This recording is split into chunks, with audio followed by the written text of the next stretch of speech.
allin p'unchay sapa uqniykichejpaj.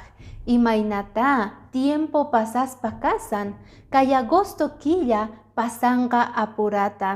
Sapa diyataq noqanchik ñawirispa kasanchik Diospaq qillqasqanta kay devoción matutinanchikpi. Uyarispa kanchik noqanchik aska runasta rimayta kayta. Mana saqeya tinichu chay adiccionniyta sapayqa.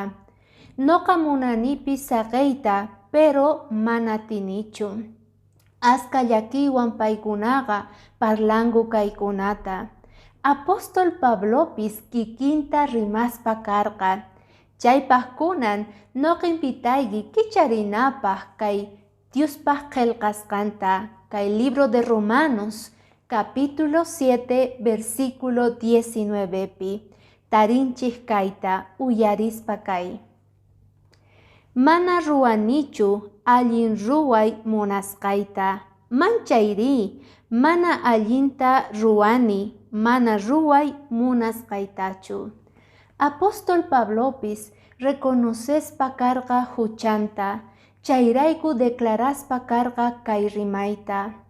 Mana noqa ruwayatinichu allin ruwayta. Manchayri noqa ruwani mana munasqayta porque a veces deseoy adiccionni atipaspa kawan.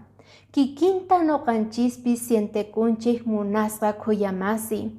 Imaynata Pablo apaspa karqa chay llakiyninta Diosninchejman noqanchispis kikinta ruway atinchik. Porque Diosninchejqa haywawasun esperanzata. Apóstol Pablo nerqa, gracias Señor niman porque payllapi noqa tarini paz tranquilidadta chantapis perdonawaspa kasan tukuy huchayta. Noqanchispis kunan nita atinchik chaykunata. Rina tiyan primero Diospaq chakinman apaspa tukuy llakiyninchejta. Chayqa hatun secreto mayqinchis kunan dia Diospaq qillqasqanpi tarispa kanchik kaykunata.